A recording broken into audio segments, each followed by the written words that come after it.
Welcome to the show where ideas flow. Feed your mind with thoughts that glow. Join the conversation, let's dive in deep. Food for thought, a feast to keep. Welcome back to Food for Thought, the podcast where we explore life's big questions. Today we're asking something that touches everyone at some point. Can we truly change without suffering?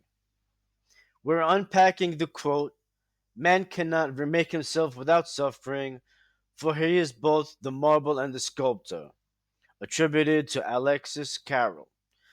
Joining me today once again is my good friend Tom. Tom, welcome back. Hey, what's going on? Good to be here.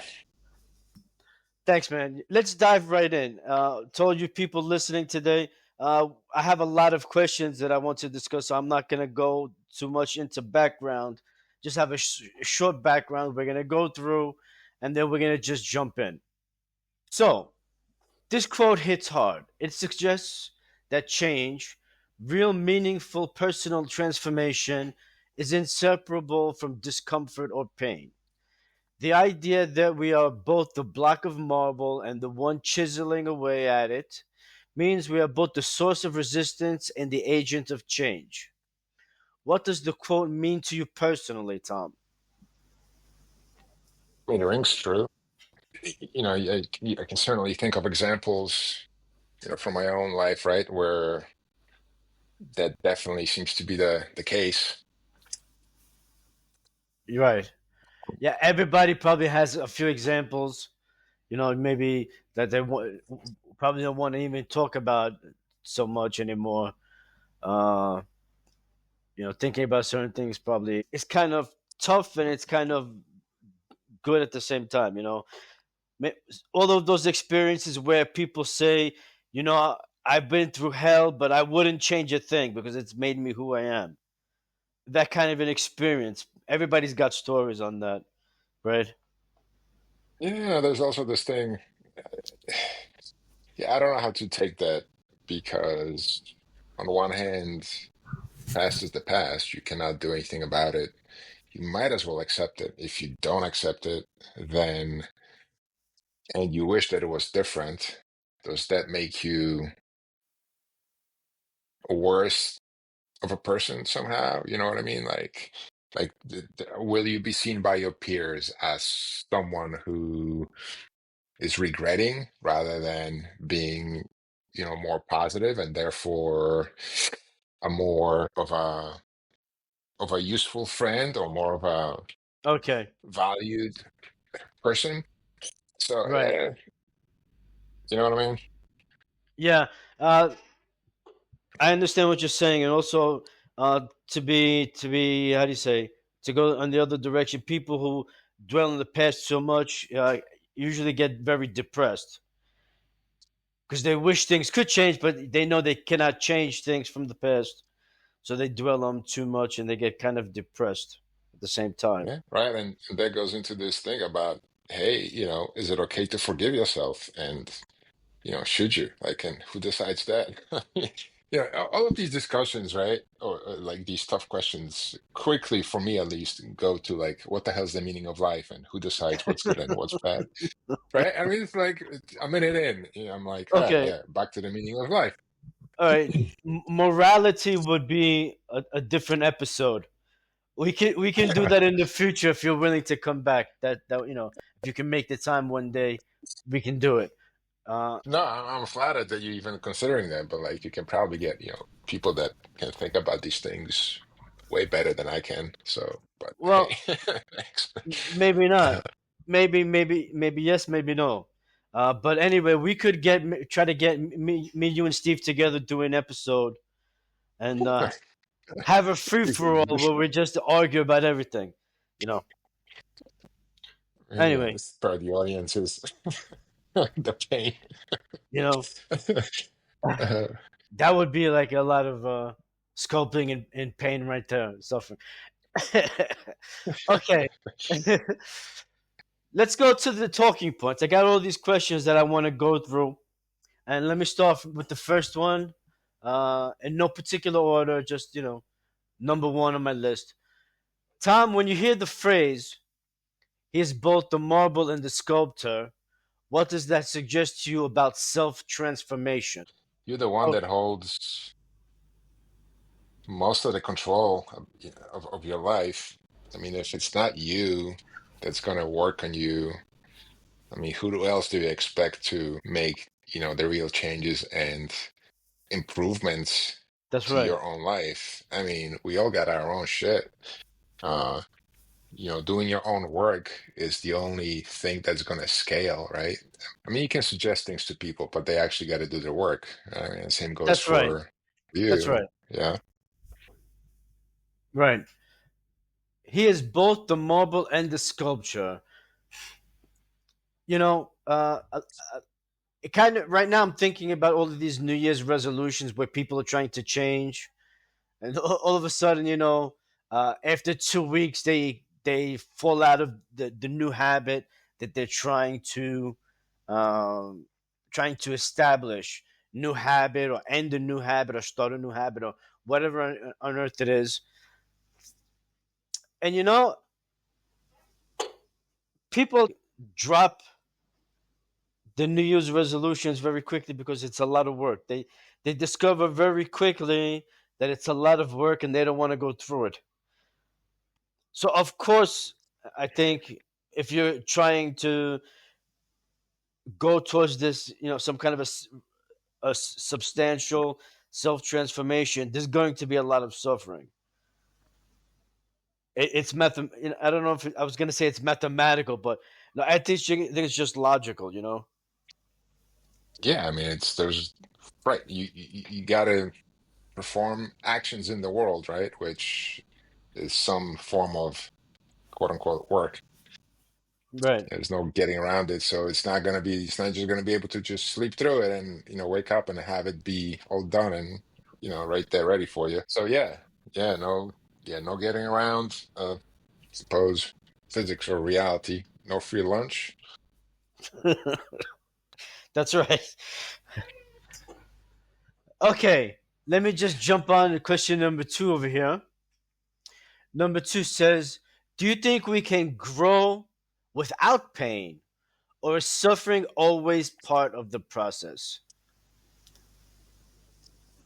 I mean, I like to start with definitions for things. I would um Okay.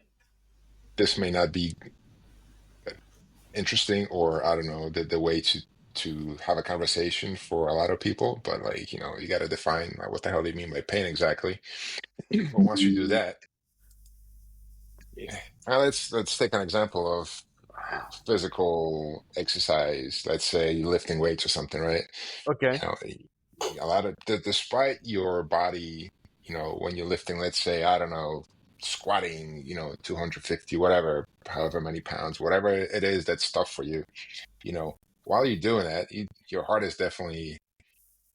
is definitely up, and your body definitely knows that it's under stress. But most people that go back to the gym, day after day, don't necessarily consider that pain or um right, maybe discomfort. But Right. I mean, well, but are you going there for pain, or does your brain somehow translate this exercising business and being under pressure and or holding weight as distress? What, Right. right? So, It's not right. just, there's more to it than just pain, right? It's pain, but like it's I don't call it good pain or pain that's worth it. Like, what is it that's bringing you back, right? Exactly. I think pain doesn't really need to be defined as such because I think everybody pretty much knows what emotional pain is, or physical pain is, or stress or whatever. Um, People have an aversion to pain that they have to get used to. Once you get used to that pain, defined as universally, that pain is not so much pain anymore. You want to give You me know a what I'm specific saying? example to help me think about this? Okay, let's say you start squatting. You start squatting and you're using 20 pounds. Okay? Yeah. You in the beginning, let's say that's hard for you for whatever reason, right? You bad back, who knows what. So that's like your threshold. And if as you push past it and you're increasing in strength and skill, because also you have to remember you have to have the technique in there too. So you actually have to Yep. learn how to do it very well. You know, by the time you're getting to like 150 pounds, what you thought was pain, 20 pounds, is like a joke for you. You know, it makes you laugh Yeah. almost Yeah. because, you know, you start off with 20 pounds and you couldn't even move it, and now you're doing like 200.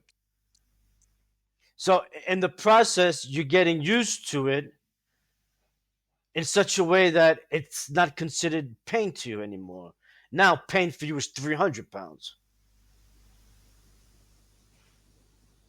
Yeah. So you keep calling pain the sort of where you are in your learning process slash conditioning, right? Right. Because I mean, you learn and get stronger over time. So your technique and your strength gets better. So obviously you can handle more. But I guess, Exactly. yeah, the where the pain happens is moving. Uh, Right. So but that it's threshold still keeps this moving. That's right. still same type of pain, right? It's just Um, Not really, because you know the the confidence that you gain by handling that pain is going to be increasing, right? So you're like, okay, 20 pounds in the beginning was for you very difficult. Now you laugh at it, and you've proved to yourself that you can handle much, much more.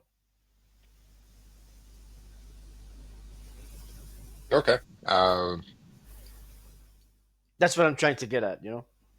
all right. Yeah, like so I might be not understanding the exact, point you're making, Okay. but Um, is suffering always part of the process? Yes. I, quite frankly, you made a point, and I was responding to it because we started off by talking about pain. You said, "How do we define pain?" Remember? yeah. So I said, you know, I think pain is, you know, already universally defined. It's just that what you consider to be pain is going to be changing in time because of the accomplishment and the confidence that you gain through working through the pain. All right, I can get on board with that. Okay, cool. Thanks for that. But is suffering always part of the process? Yeah, absolutely. I don't see any way around it. I wonder if we could think of examples that, where that's not the case, right? To like basically to bring the counterpoint. Um, I can't. If you can think of something, just shout it out, man. I mean, maybe later on something will, pop Yeah, into. if during the course of this you have an example of growth without pain, just let me know. All right? Cool. All right. So let's jump on question number 3. In your life, has there been a moment where discomfort led to growth you couldn't have reached otherwise? Ooh, this is a good one.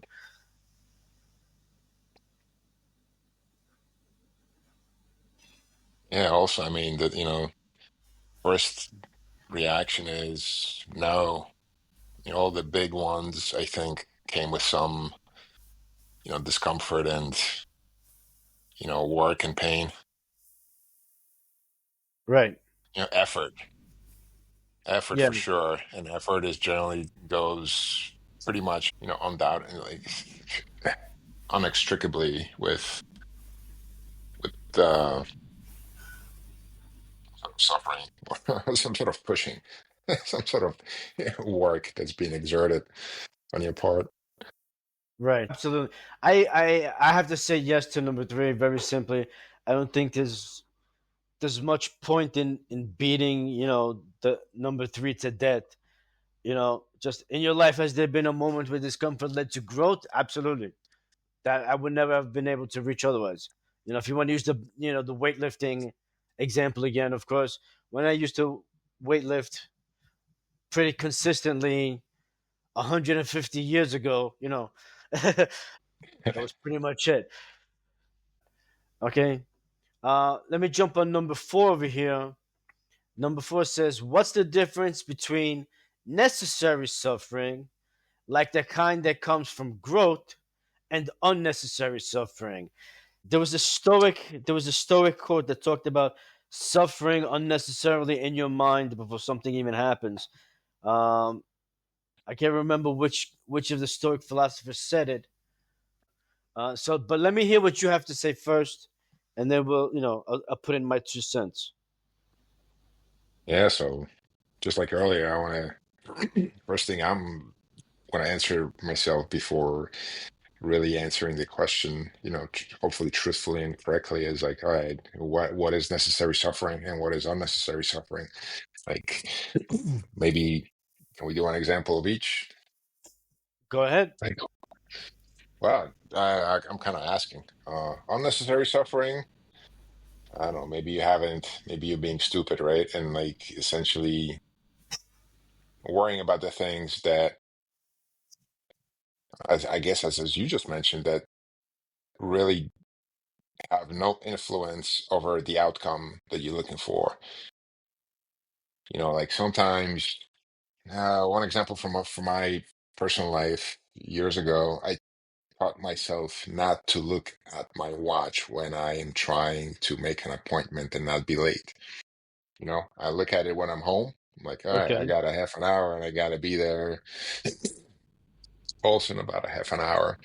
And, then you get in your car and maybe you get into traffic and you're like, ah, shit, I think I'm going to be late, right? But whether you know ahead of time whether you're going to be late or not, when you arrive, you're still going to be late or not. That's Whether right. you checked your clock along the way 100 times or none makes absolutely no difference whether you're actually late or not.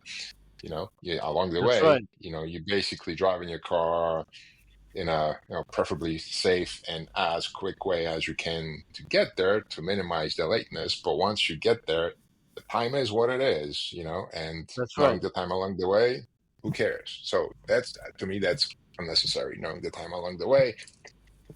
And yeah, generally stresses you out. Well, this cycle of, hey, what's the time? Oh, how many minutes? How many minutes left? 2 minutes? Shit, shit, shit.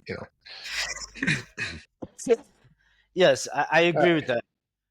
so there's, Actually, there's that's suffering unnecessarily by staring at your watch. I agree with that. right, and there's definitely more examples of that out there. So what would be? So let's come up with an example of necessary now.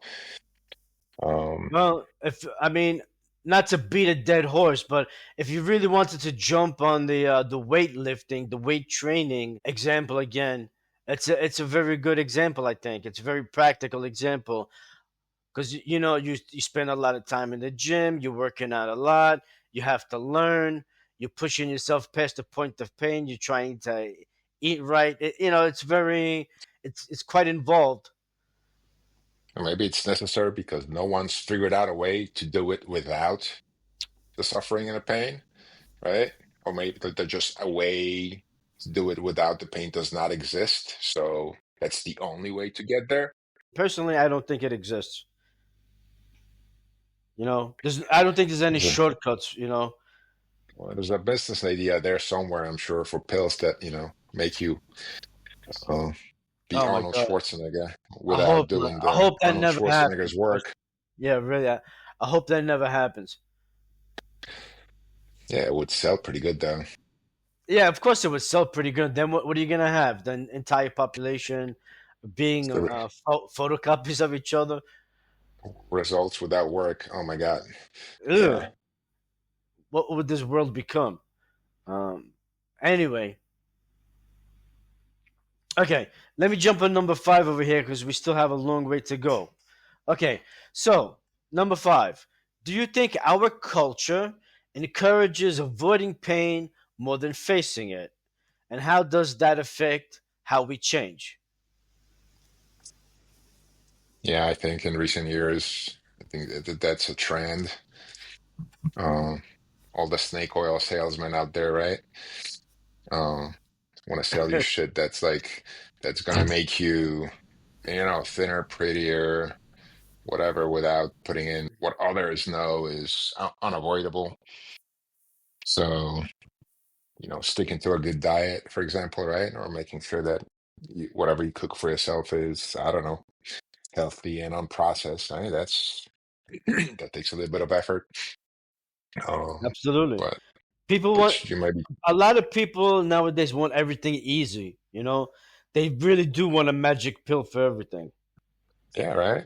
Or you probably, I mean, I'm sure everyone probably has examples from their own life where they're like, oh shit, I saw this pill online that promises, to do A, B, and C and make you whatever, give you this, that, and the other thing, pretty much overnight for only 28, 95 a day or a month or whatever it is. Right, right. And you jump on it, you're like hoping that, hey, I'll take this for a couple of weeks and things are going to be different for me. But oftentimes, or most of the time, you, you get disappointed.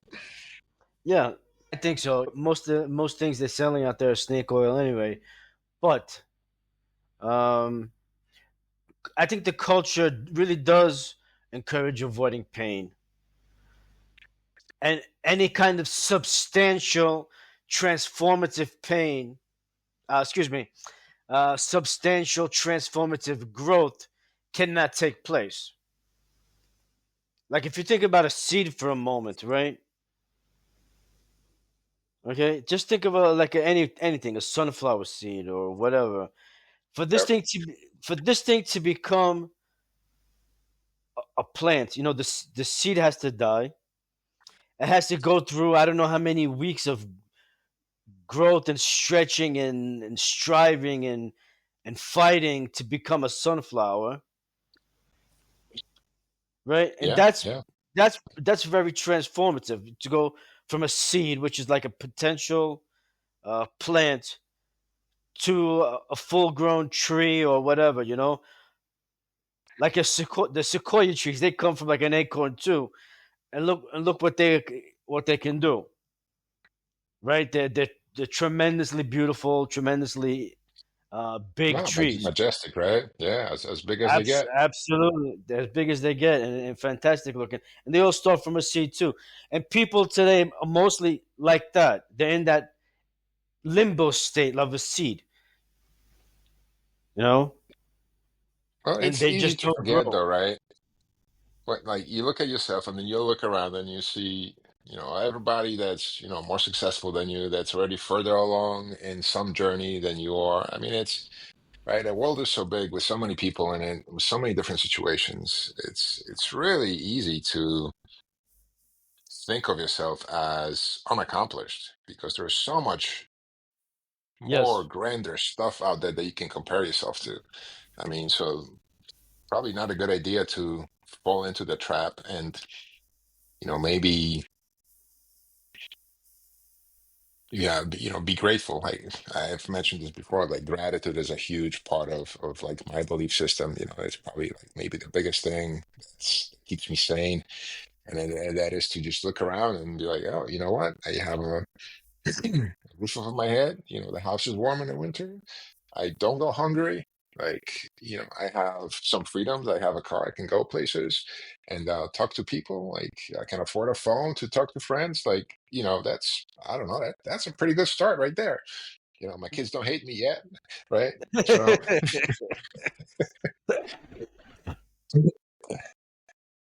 uh, all right. I'm, If you don't mind, I want to jump on to number six. Okay, let's do it. Number six. How do you think people can start to choose transformation even if it's uncomfortable? is No new advice there, but baby steps, right? Chop up the problem and give yourself a chance Right. to take the tiny, literally tiny steps that you can actually accomplish relatively easily that take you that start taking you towards the goal, right? And forgive yourself for not taking any bigger steps and build That's on right. those tiny, tiny successes. You're like, oh, yesterday, I wanted to do 10 push-ups, but today I was able to do a half. That's not a failure. Okay, you did zero the day before, you did a half today, therefore, you made some progress toward your goal, right? That's a success, not a failure. That's right. Or the flip side of that coin is failure is just how you move forward. Like failure is a good thing, right? Like take the negative connotation out of failure and Yeah. essentially, right, and see that as, hey, you figured out how to, one way that's basically not optimal for doing your thing. Okay, cool. And now you know what not to do next. That's a step forward. Yes, absolutely. I agree with that. That was good. I wasn't at the particular moment you said that. I wasn't thinking about taking the baby steps approach, but it actually works for a great deal of things. Actually, you know. Yeah, totally. Just look at a thing and if it seems hard, if it seems like, oh shit, how am I gonna get this done today or by the end of the week? All right, maybe you don't need to get it done by the end of the week. Like, can you do, one piece of that thing by the end of the week, right? Exactly. And then be happy, like, yeah, it's good. Hey, I accomplished that much. I could have accomplished none of that, but I accomplished some piece of it. So great. That's right. I think people may suffer mentally before it's necessary because they maybe not aware of this thing of chopping thing down into pieces and working on it step at a time. People will be like, maybe you should open a business. Maybe we can go into business, do something. And the first thing they think is, no, that's too hard. I can't do that. When they have no idea what the steps are to actually accomplish that, right? Yeah, yeah, pretty common So too, right? I yeah, mean, a story as old as time, defeating yourself before you even start. that's right. Shooting yourself in the foot is as old as time, I guess. Um, Let me jump on Since number gunpowder, 7 I here. guess. Yes. Or maybe since the time the bows were invented, but okay, let's move on. Okay. Number 7. Is there a danger in romanticizing suffering or making it seem like it's always required for change?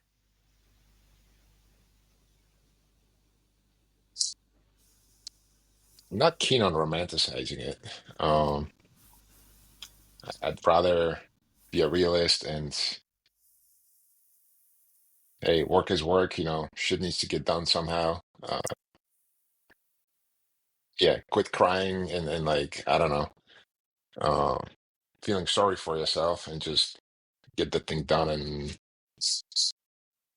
pat yourself on the back when you're through, you know. But when you like in there and working, just yeah, shut the hell up and move on. But that's just me. Okay. Let's try to break this question down for a moment because it's like, kind of like in two parts. Is there a danger in romanticizing suffering or making it seem like it's always required for change? Is there danger in romanticizing it, making it seem like it's like a glorious thing to be suffering?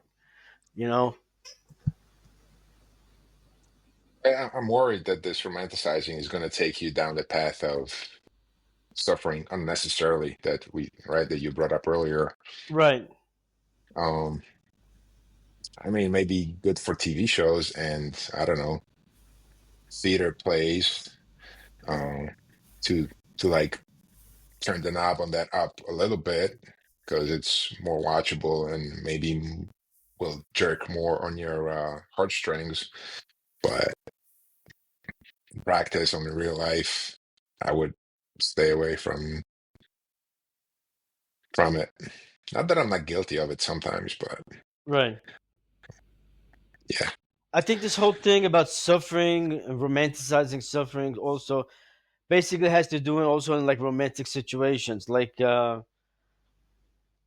know I'm guilty of it myself too. Not now, obviously, but a long, long time ago, you get the notion sometimes like the more you suffer, the more you deserve to be with someone. The more you suffer, the more you're supposed to be happy. It's like justifying what you want by the amount that you actually suffer. yeah, that's a good one and a tricky one. I totally agree. And that can be pretty dangerous because you set yourself up for a pattern of life where you make Yeah, yourself suffer and you think yourself more worthy for some reason. I think that's yeah, I'm pretty with you on that one, dangerous, right? right? Yeah, but yeah, don't confuse how much suffering you're feeling with your suffering being uh, appropriate or useful, or you know, not only for you, but like for everybody else and for the situation that you're in, right? It's Right, yeah, it's how you perceive your suffering versus how everybody else around you perceives that suffering, or even knows about it and or feels it or is compassionate, with you about it, or yeah, yeah, it's like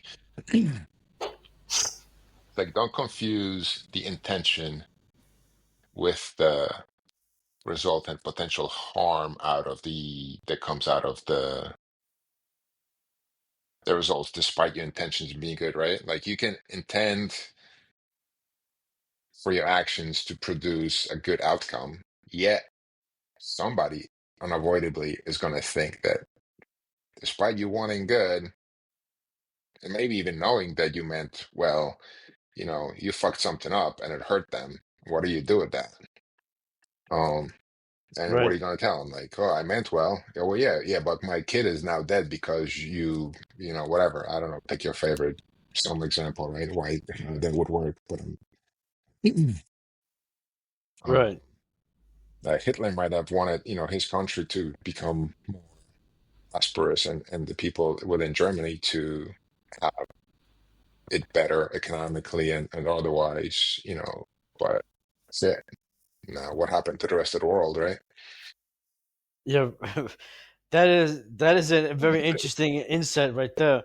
Yeah, Wasn't a bit of thinking an extreme, but it's an extreme one, but it is valid too because I wasn't thinking about Hitler in this particular moment. Wow. Okay. Cool. I don't know how to continue that with number seven. I think we should right, jump to number eight. yeah, I mean, maybe either of us will think of a more like mundane and everyday example where good intentions end up hurting people, right? In Right. your neighborhood or in the house, I don't know, freaking in your grocery store, while shopping or something, but whatever. Yeah, all right, let's get going. Sure. Okay. Let's jump on number eight, which says, "Do you believe there are tools or mindsets that make painful transformation more meaningful or bearable?" Think so.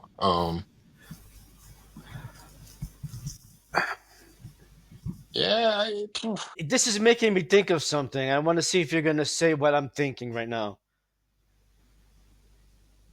I mean, this takes me to like essentially believing your mission, right? Somehow, sometimes you just gotta, n- despite necessarily seeing the clear path to your goal,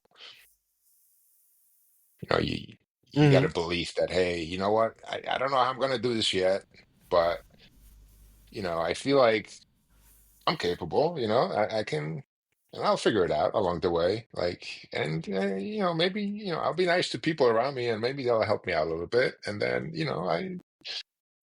Um, and I don't feel like dying tomorrow. Like, I'm relatively healthy, so I got a few weeks maybe, right? So I can probably get there. Yeah, just believe it. Okay. Um, I'm thinking like this right now for number eight. I just kind of like had a flash. Tools or mindsets that make painful transformation more meaningful or bearable. I believe there is. I started thinking about David Goggins. Oh yeah, the CrossFit guy. Yeah, he does. He's done a lot of videos. I mean, everybody knows who he is at this point, right? But Yeah, pretty uh, well known. the mindset that he talks about, I'm quite jealous of the fact that he has a particular mindset that I'm still trying to uh, develop or gain or whatever you call it. You know, one that sees a particular goal or destination and stops at nothing and for no reason until he gets what he wants. So he passes that goal. Yeah, he's a lot. I could, image of him. I could compare him to like a bulldog with a bone, right? It just won't let go ever. That's right. That makes painful transformation more meaningful or bearable. Well, I think there's a lot of meaning in suffering, and yes, I think there's a particular mindsets that would help in that respect. Say that it's the right derivation of meaning for people that comes from suffering is kind of a hardwired thing somehow. I think it probably goes back to you naturally feeling closer to people in your group, in your tribe, that you've fought with, that you fought alongside with, that you've who witnessed your family members or closest to you, suffer or die, and you've seen their closest, y- That's suffer or right. die, and you were there with them, right? Like it's going through the hard times together, right? Being in war together, being right, like things like That's that. right. Those relationships. Hey, we, Yes. uh, Okay, jumping down to question number nine now. What role does community or relationship play in our personal sculpting? Are we ever really alone in the process? we're part of society, right? I don't think there's really, for the vast majority of us, there was no getting away from living among other people in a group, in a family, and Right. in some sort of a group. Right. Well, that's not the issue. We're trying to always stay in the theme of the personal self transformation. Like if you go to the gym with your gym buddies, technically you're not alone. They're going to be encouraging you, probably, giving you a spot and telling you to push it, right? So technically you're not alone. But in the Yeah. meantime, you're the one who's got to push the weights. So are you really alone in that process right there? Technically, are you alone? No, but in the meantime, you are, because you're the one who has to push the weights. Yeah, so I can totally see, both sides of this, right? It's so most people can relate. So what role does community or relationship play? Uh, what's Well, I mean, shoot, it's gonna vary, right? It's a spectrum like with anything else. Some relationship can be supportive and good and allow you to make better progress and allow you to enjoy the process more. And there are going to be some that are going to Right. be a mixed bag, and then there are going to be some that are going to be, that you're going to basically hate, right? Because all it is, discomfort and more work and lack of no pleasure. Yeah, it's no fun at all, right? It's just pain all the way. So those you can probably get the hell away from if you can, or try to fix if possible. So yeah, so the relationships are gonna play, I guess, many roles.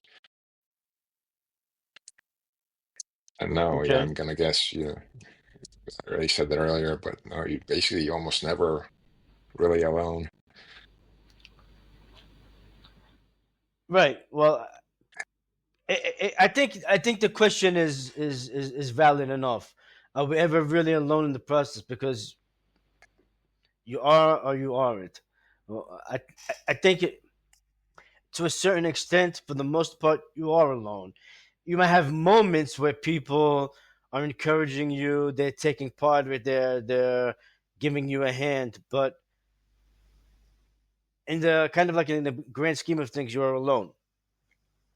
At least people Yeah, wise. like I think I'm gonna go with it's two sides of the same coin, right? Because you're always on some sort of a group or team. Um, there's like always at least two sides to this.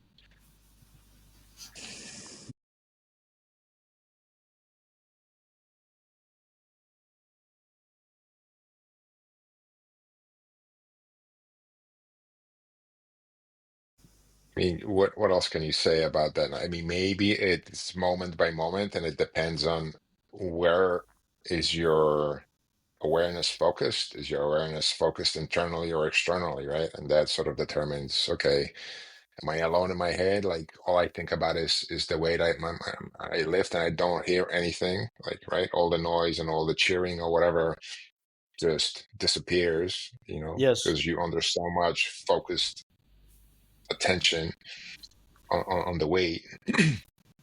But then, but 2 seconds after that, let's say you do the lift and the thing comes down and you have a couple of seconds to breathe and relax, and now you hear all those around you, and right, and your focus goes more externally. And it's right, you're not dying anymore. Like you can make have the celebration, or I don't know, get back into society in Right. some way. Very good. That's a good point. I like that very much.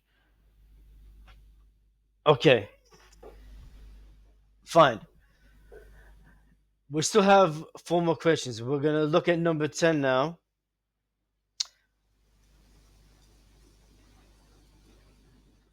Let's see what we do with this one. If someone listening right now is in a painful place of change, what would you say to them?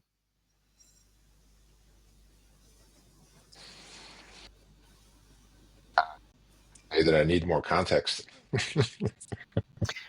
There, You I that's that was the I don't know. uh, You want gonna be like context?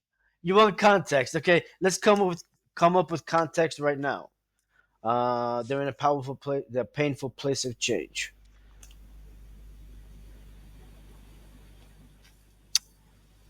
changing because they meant to? Are they Yes, changing let's because say they accidentally found, let's say for found argument's the sake that they actually wanted to change. So let's say they're on a particularly restrictive diet. I don't know. I'm just winging this. So let's say they're on a particular diet. They really need to lose like 50 pounds for health reasons, and diet and exercise. And of course, it has to go through. They have to go through this whole process of you know new lifestyle changes, right? Getting your rest, getting your exercise, drinking your water, probably maybe taking some vitamins, eating in particular ways. And it can be very drastic sometimes to change your lifestyle. Okay, so that's the premise. yeah, I want to go back to the previous question on this, which is it necessary or unnecessary, or suffering that you are experiencing. If it was planned and you think it's still necessary, right, and you're still kind of following the thing you tried to accomplish, and you got that spot, yeah, then I'll encourage you to keep going and finish what you planned and finish what you put in front of yourself. Great.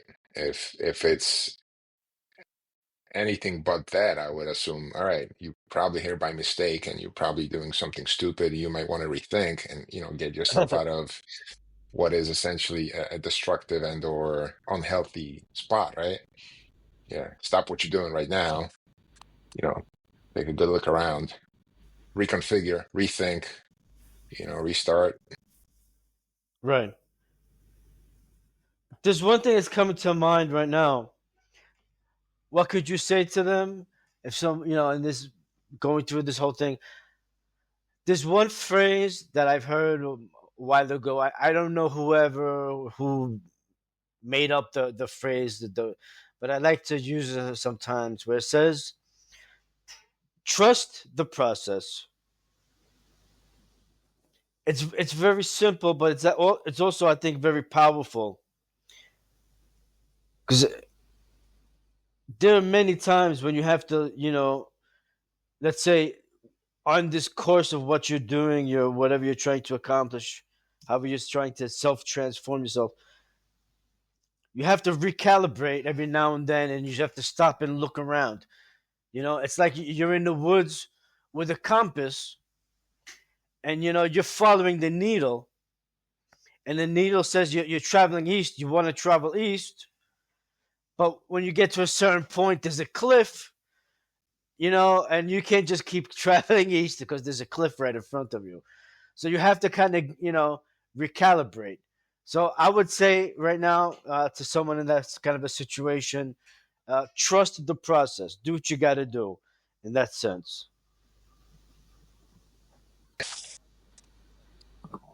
Yeah, like look, especially if you know or believe that the process has worked for others before, right? And this probably applies well to situations where measuring your progress along the way is not possible or easy or error prone.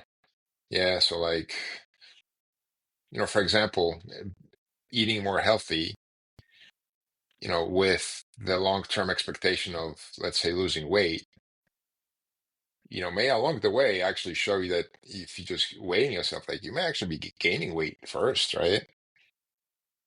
but but maybe this weight gain for the first, let's say, 3 months is your body's way of repairing some subsystems that can only come online after you've become healthy enough, and only then will you actually drop weight and improve your health, right? It's things Right, like right, that. right, So the signs along the way may show you that, hey, you're not moving in the right direction. What the hell is this, but right. but hopefully you have a teacher and maybe some people that went before you, right? And sort of blazed the trail, and they were like, no, dude, you just need to stick with this for 3 months first, and only then can you really, see the benefits, right? So you're in month one, don't despair, keep going. That's right.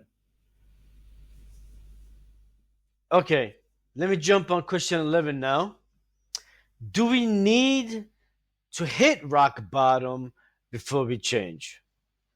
I believe some people do, but that's my opinion. And again, probably situation specific. For the long time, I thought that this was kind of true. I didn't necessarily question it, and it seemed like common sense. Seemed right when, specifically when you talk about like AA, Alcoholics Anonymous, right? Like that's I think it's probably most known in those circles, that saying. That's a good But then one. then but then more recently, I certainly heard, from those who really looked at the question deeply, you know, and scientifically, and were like, nah, you don't really need to, like,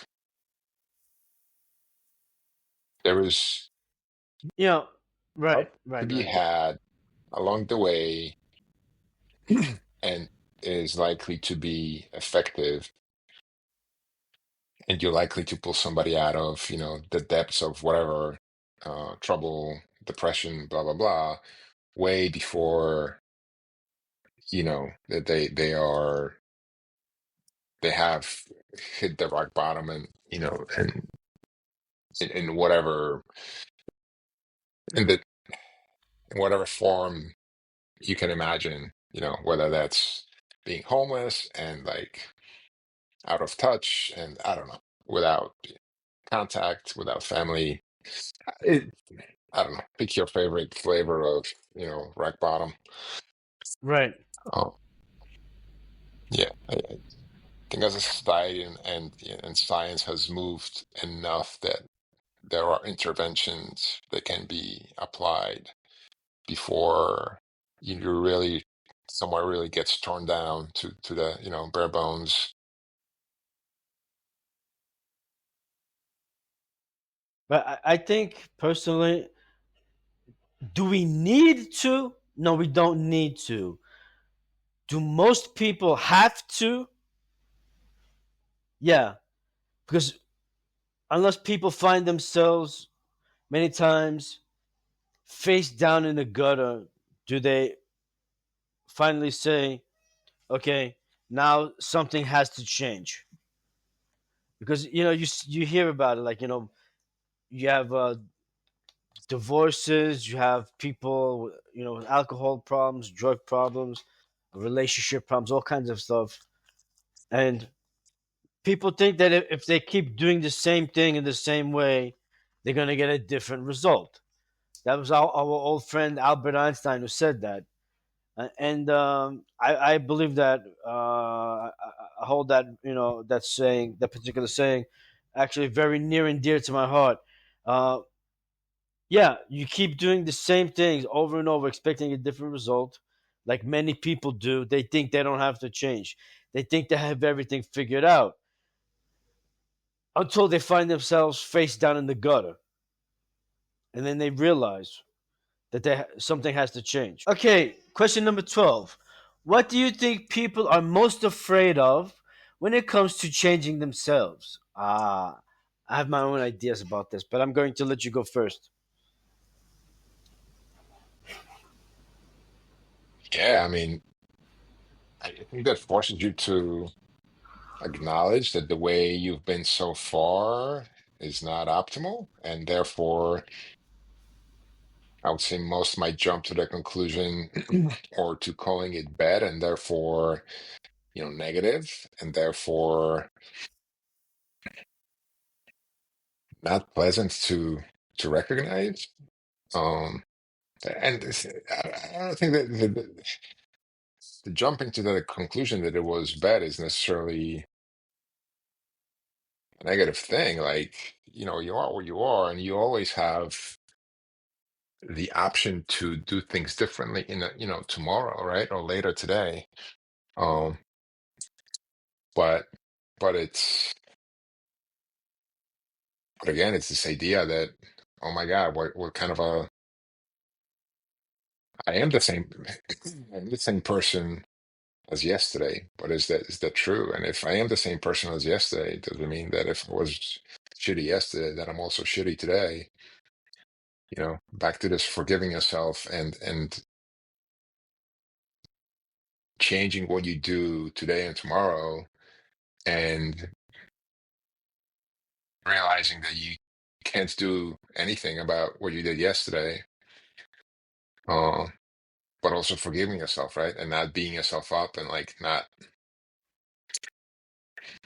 Hmm. yeah, giving yourself a pass so that you can, in fact, live a better, happier, more productive life tomorrow. Right.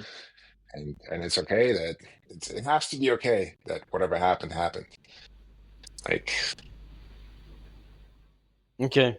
yeah, So for 12, when it says, what do I think is people are most afraid of when it comes to changing themselves? I think I think there's a very large number of people who are very self-absorbed. They're like narcissistic in the sense that they are in love with themselves, like the old Greek fable.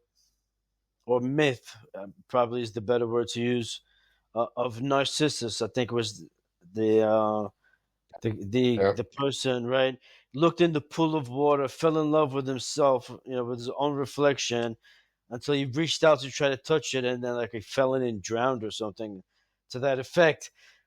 And I think people are like that today to a great extent. Like maybe they have always been like that, you know. So they're Yeah, so recently, self-absorbed and self-identified with who they are. The thought of becoming someone else, possibly even better, frightens them.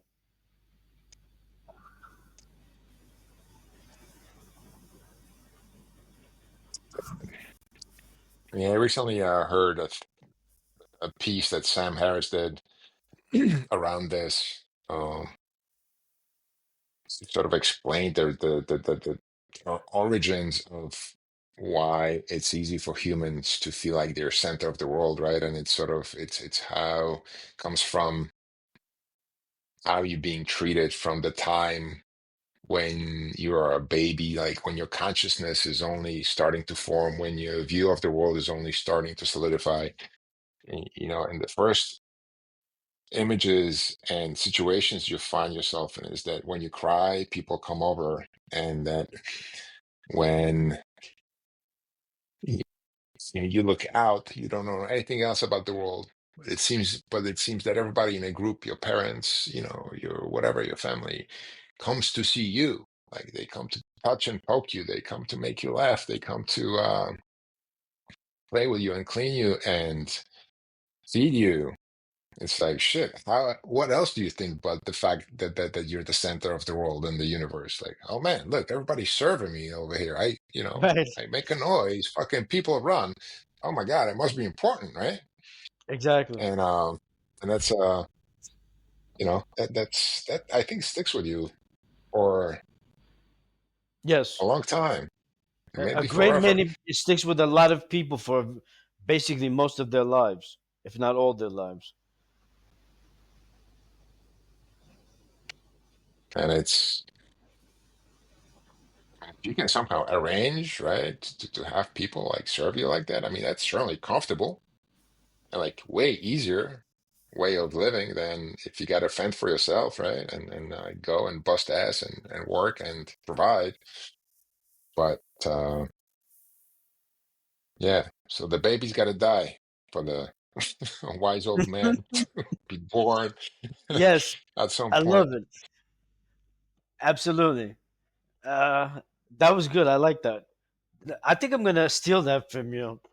The baby must die for the wise old man to be born. I like that. I love it. I'm gonna write it down right now. Hold, just give me a moment. You go ahead and keep talking. I'm gonna actually write this down. Okay, now we're on to the last question I have, number 13, and we're gonna start kind of wrapping it up over here. But number 13 reads: have you ever looked back and felt grateful for a painful time?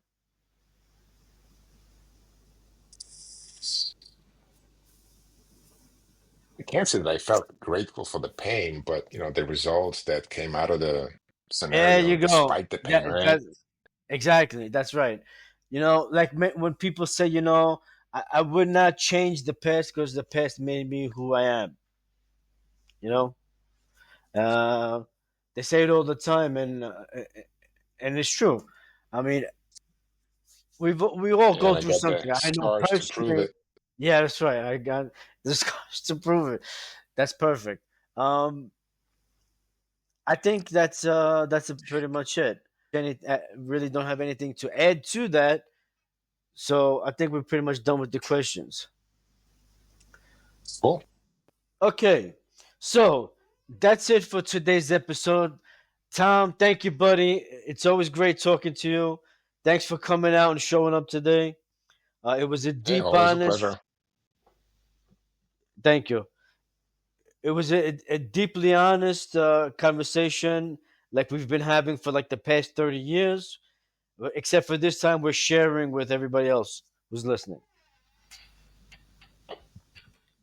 So, Hopefully, it's worth sharing and having these conversations. I imagine that when we were younger, they were a little less thought out. um, not really. There was a certain kind of logic and thinking already going on. But anyway, remember, all you listeners out there, we are all works in progress. The chisel might hurt, but the sculpture that emerges is worth it. If today's conversation spoke to you, share it, leave us a comment, and most of all, keep showing up for your own transformation. If you enjoyed this conversation, make sure to subscribe, share, and keep the discussion going. You can find Food for Thought on YouTube and Spotify, and connect with me on X, Instagram, and Facebook.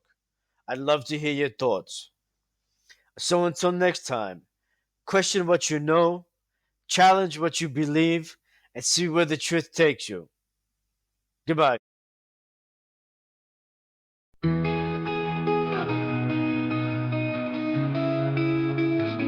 Every question is a doorway, every answer is a light. We're all searching for a meaning through the long and restless night. Question what you know, challenge what you believe, and see where the truth takes you.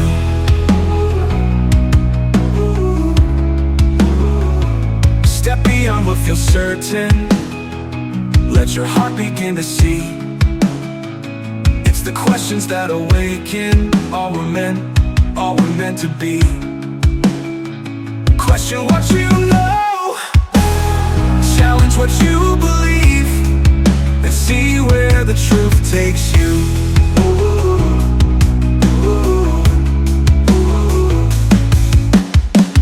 Not every answer's found in the light.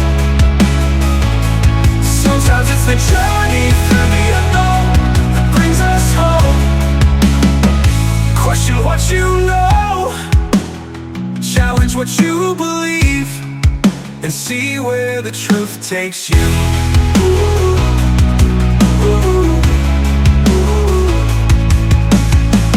Not every answer is found in the light. Sometimes it's the journey through the unknown that brings us home. Question what you know, challenge what you believe, and see where the truth takes you.